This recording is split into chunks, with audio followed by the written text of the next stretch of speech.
3 months had passed since that disastrous dinner at my parents' house, where I'd announced my promotion to senior marketing manager. The memory still stung, my family's quick pivot from congratulations to demands for my newfound income. I'm Ashley, 32, working in marketing for a tech company in Denver. 5 years ago, I stretched myself thin to buy my apartment, a cozy two-bedroom with a view of the Rockies. The mortgage payments were brutal, but owning a place of my own felt like a triumph. That promotion last month changed everything. The salary bump, nearly 40% more than my previous pay, left me stunned. When the HR director shared the number, I asked her to repeat it, certain I'd misheard. My first thought wasn't a lavish vacation or a new car, it was my mortgage. With this money, I could pay it off years early, maybe in just 18 months. The idea of being debt-free, of truly owning my home, was electrifying. I couldn't wait to share the news with my family. Growing up, my parents drilled into me that family comes first. I'd lived by that mantra, helping my younger sister Megan with $10,000 for her wedding last year to Kyle, a finance guy who's perpetually between opportunities. I also sent $600 monthly to my parents for utilities, as Dad's early retirement due to back issues and Mom's part-time library job left them strapped. I never complained. It's what family does, right? So I invited everyone to my parents' house for dinner to celebrate. Mom made her famous pot roast. Dad opened a bottle of wine, and Megan and Kyle arrived looking like they'd stepped out of a magazine. After we settled at the table, I shared my news. I got promoted to senior marketing manager. Mom beamed, piling extra mashed potatoes on my plate. That's wonderful, honey. Dad raised his glass to Ashley's success. Glasses clinked, and for a moment, I felt unstoppable. Then I shared my plan. I'm going to put most of the extra money toward my mortgage. If I'm aggressive, I could be debt-free in 18 months. The room went quiet. Mom and Dad exchanged glances. Megan set down her fork. Is that really the best use of your money? Mom asked. I blinked, confused. What do you mean? Dad cleared his throat. You're already making payments on time, honey. There's no rush to pay it off. Megan jumped in, twirling her wedding ring. Actually, Kyle and I are struggling with rent. His commission structure changed and things are tight. It'd help if you could chip in monthly. I stared at her, stunned. You want me to pay your rent? Kyle nodded smoothly. Just temporarily, until things pick up. Mom added, and your father and I could use help replacing our car. The repair bills are piling up. I couldn't believe it. Wait, let me get this straight. I just share my promotion, and your first thought is how my money can help you. Megan's eyes narrowed. Don't be selfish, Ashley. Family helps each other. My voice rose. I already help. I send Mom and Dad $600 every month for utilities. I gave you $10,000 for your wedding. How is that selfish? Megan waved a hand. That wedding money was a gift, and the utilities are basic support for our parents. We're talking about new needs now. I took a deep breath. I get that everyone has needs, but I have goals too. Paying off my mortgage is my chance at financial freedom. Dad's voice turned sharp. So your apartment is more important than your family? Mom sighed dramatically. I guess we know where we stand. The rest of the dinner was torture, stilted conversation, pointed silences, and pot roast that tasted like ash. Driving home, guilt and resentment churned inside me. Was I selfish for wanting to secure my future? 3 months later, I was making serious progress on my mortgage. Each extra payment felt like a step toward freedom. But my family? That was a mess. My parents' calls were relentless. The water heater's acting up, or your father needs new glasses. Megan was worse, texting twice weekly with emergencies after her demotion at work for missing deadlines. She and Kyle were drowning financially. I sent money every time, hoping my generosity would earn their appreciation. It didn't. Their thank yous grew curt, their requests bolder, as if my help was now a given. Then came Megan's birthday party invite. Saturday, 6 p.m. at Kyle's mom's house, 1542 Oakwood Lane. Bring a nice gift. I saw it as a chance to mend things. I hadn't met much of Kyle's family beyond their wedding, where his mother, Barbara, struck me as particular, Megan's code for judgmental. I spent my lunch break picking out a $500 designer handbag Megan had coveted for months, hoping to show goodwill. Saturday evening, I arrived at Barbara's sprawling colonial home in an upscale Denver suburb. Cars lined the street, hinting at a bigger crowd than I'd expected. Clutching the gift bag, I rang the doorbell. Barbara, a stern woman in her 60s, opened the door, eyeing me up and down. "You must be Ashley, Megan's sister." "Nice to see you again, Barbara," I said politely. She nodded curtly and led me into a packed living room. My parents chatted with strangers. Megan held court with friends. Kyle stood with his father and sister. I'd barely stepped inside when Barbara's voice cut through the chatter, loud enough to silence nearby conversations. "Ashley, I've been meaning to ask you something. Why do you refuse to help your sister financially when you clearly have the means?" The room froze. My face burned. "I'm sorry, what?" Barbara pressed on, her voice carrying. "Megan says you got a big promotion, yet she and Kyle are struggling with rent, and you won't help. I find that interesting." I glanced at Megan, who was suddenly engrossed in her phone. "I do help Megan," I said, keeping my tone steady. "I've sent her money multiple times these past few months." Barbara scoffed. "Pocket change. You could cover their entire rent, but choose to hoard your money to pay off your apartment early. Very selfish behavior." Whispers rippled through the crowd. My parents stared at the floor, avoiding my gaze. I wanted to flee, but Megan grabbed my arm. "Please don't go," she whispered. "It'll make things worse." Mom hissed, "Stay, Ashley. Don't make a scene." So I stayed, swallowing my humiliation. The dinner was agonizing. I sat silently as Megan opened gifts, her friends showering her with praise. When I handed her the handbag, Barbara commented loudly, "How nice, though I know you are enough to have bought her something truly special." Guests nodded. My parents exchanged glances, silently agreeing. Their betrayal cut deeper than Barbara's words. As Megan sighed, I realized something. My family didn't see me as a person with dreams, only as a resource. That night, driving home, I resolved to set boundaries. My mortgage, my future, came first, not their endless demands. The words hung in the air, sharp and cutting. "Not everyone understands the importance of family helping family," Megan said, her eyes locking onto mine with a pointed glare. I sat there, stunned by the collective audacity of my sister, her in-laws, and the silent complicity of my parents.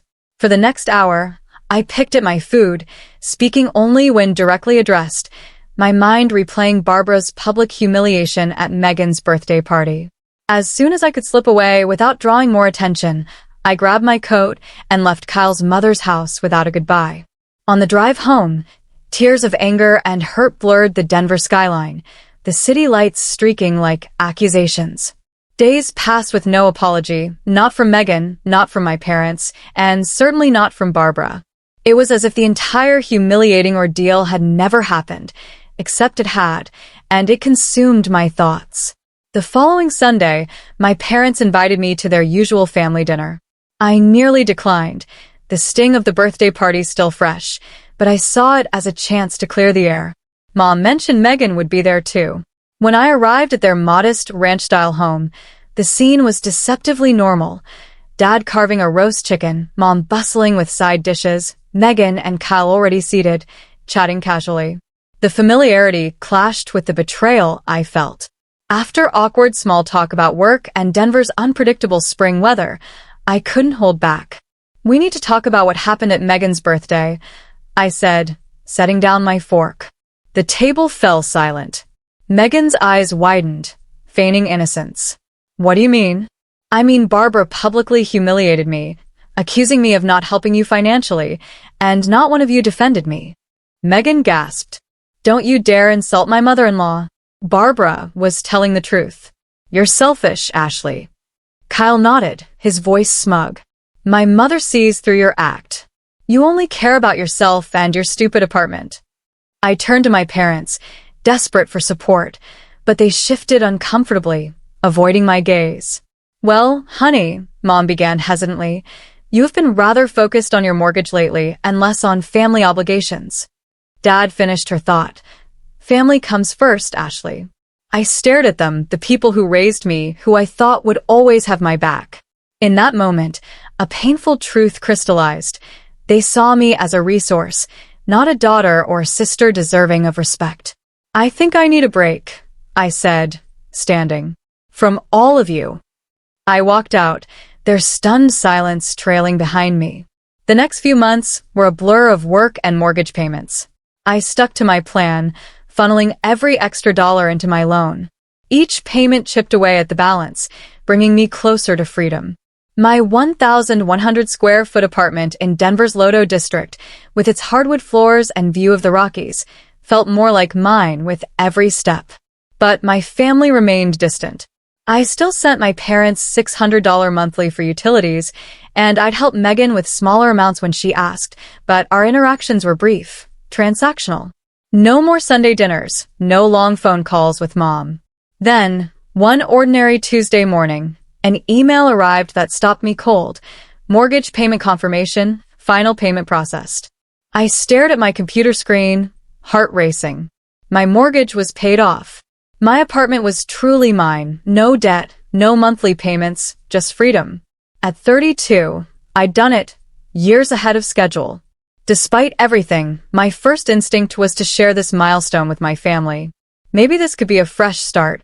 I called Giovanni's, an upscale Italian restaurant downtown, and booked a table for Saturday night. Hi, Mom, I said when she answered the phone. I have good news. I paid off my mortgage. I'd like to take you and Dad to dinner to celebrate at Giovanni's. Could you let Megan and Kyle know they're invited too? There was a pause, then genuine warmth in her voice. That's wonderful, honey. I'll tell them. Saturday night, I arrived early at Giovanni's, the soft glow of chandeliers and clink of wine glasses setting a festive mood. The hostess led me to a quiet corner table, perfect for a family celebration. I ordered a bottle of champagne, my nerves tingling with hope. My parents arrived first, dressed up, their smiles tentative but sincere. We exchanged awkward hugs, and for a moment, I dared to believe we could rebuild. Then the restaurant door opened, and my heart sank. It wasn't just Megan and Kyle. Behind them trailed an entourage. Barbara and Richard, Kyle's parents, Kyle's sister, her husband, and their 3 children, ages roughly 5 to 10. Megan approached with a bright smile, as if bringing 7 uninvited guests was perfectly normal. Hope you don't mind the extras, she said casually. This is my family now, so I figured they should be here too. I sat speechless as Kyle's sister corralled the waitstaff to rearrange tables. Barbara gave me a curt nod, no greeting. Since Ashley's paid off her mortgage, Megan announced to the group, she can afford to be more generous now. Everyone, order whatever you want. The children cheered, and the adults dove into the menu, pointing out truffle-infused pastas and $75 steaks. My parents studied their menus, avoiding my eyes. Were they in on this? Something inside me shifted. Maybe it was Barbara smugly ordering a $120 bottle of wine for her side of the table, or Kyle's sister demanding the priciest seafood platter, or months of resentment finally boiling over. I excused myself, claiming I needed the restroom.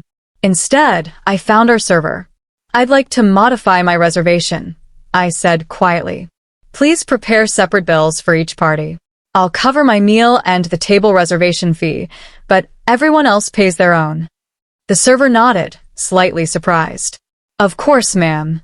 Back at the table, the group chatted and ordered appetizers without a care. I forced a smile through toast after toast, each laced with veiled criticism. To Ashley, Kyle's father said, raising his glass, who can finally stop being so thrifty now that her mortgage is paid off? Megan added, to my sister, who'll hopefully realize family deserves her generosity more than a bank. My parents chuckled, nodding as if these were light-hearted jabs, not blatant guilt trips.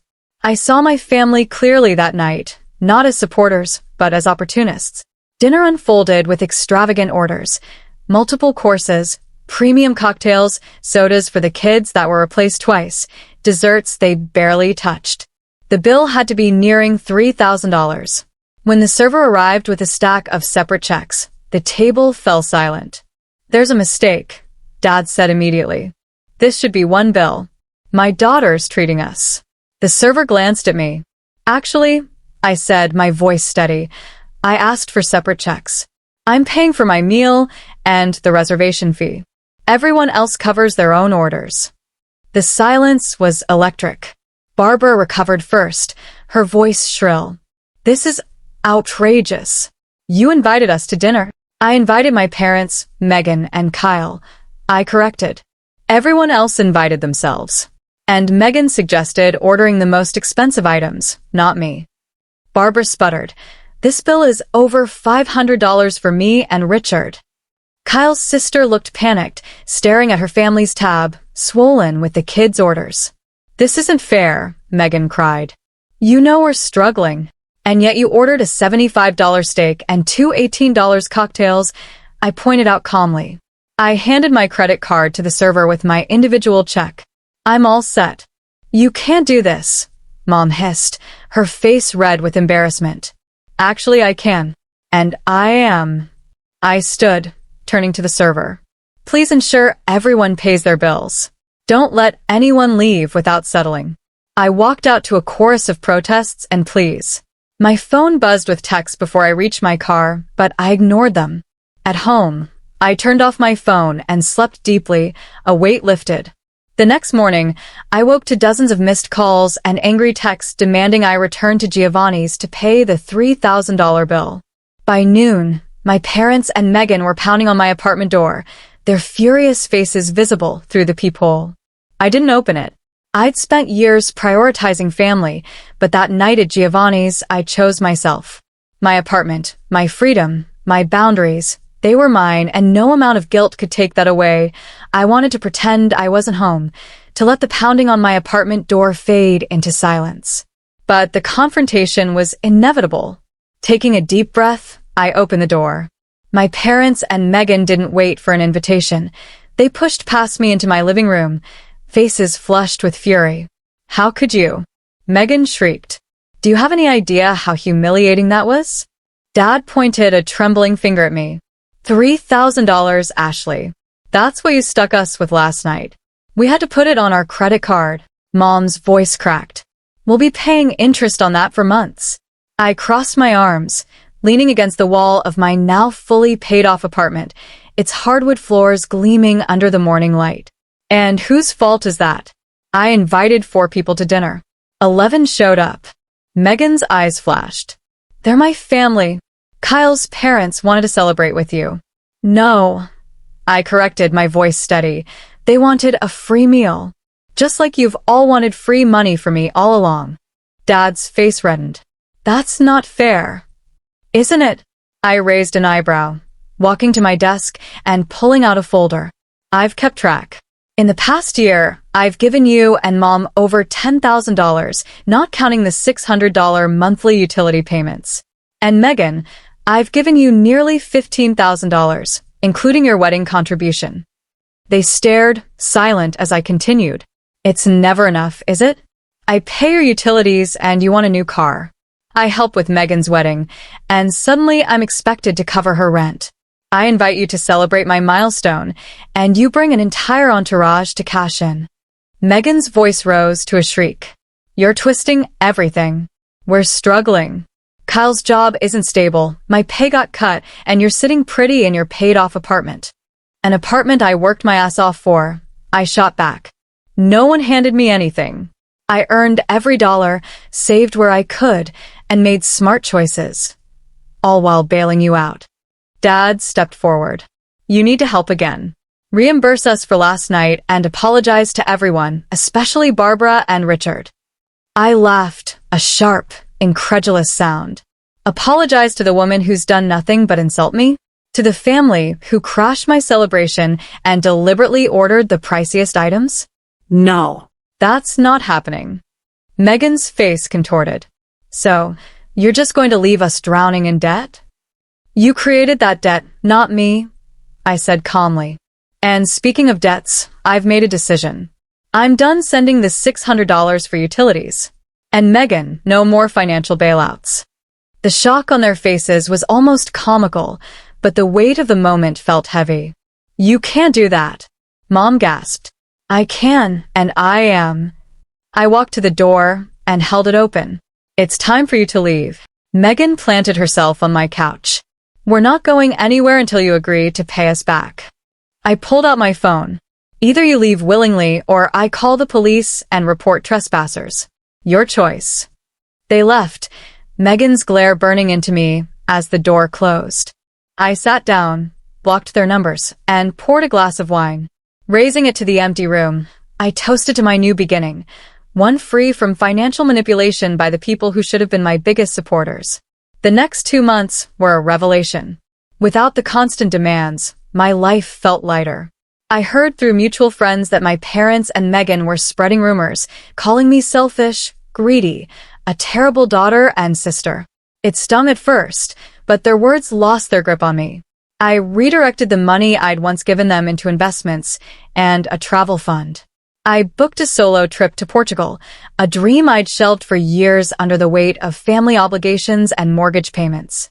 I started dating again, joined a hiking club in the Rockies, and began volunteering at a financial literacy program for young adults, teaching them the lessons I'd learned the hard way. One evening, walking home from a volunteer session, I ran into Susan, my mother's friend of 30 years, at a grocery store in Capitol Hill. Ashley, it's been ages, she said, pulling me into a hug. I hear things are strained with your family. I nodded, bracing for a lecture about family loyalty. Instead, she surprised me. Your mother tells everyone you abandoned them, but I've known your parents for decades. They've always expected others to solve their problems. Good for you, for setting boundaries. Her words were a balm. Validation I hadn't realized I craved. Others could see the dynamic for what it was, not a selfish daughter, but a family accustomed to exploiting my generosity.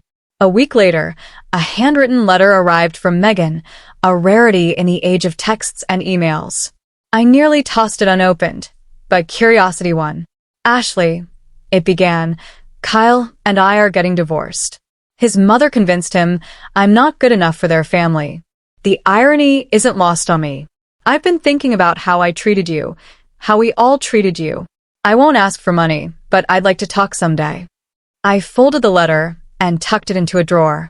Maybe someday we could rebuild, but it would require mutual respect, not financial dependence. As for my parents, I heard they'd downsized to a smaller house, one they could afford on their income. Guilt flickered, but relief overshadowed it. They were finally taking responsibility for their finances.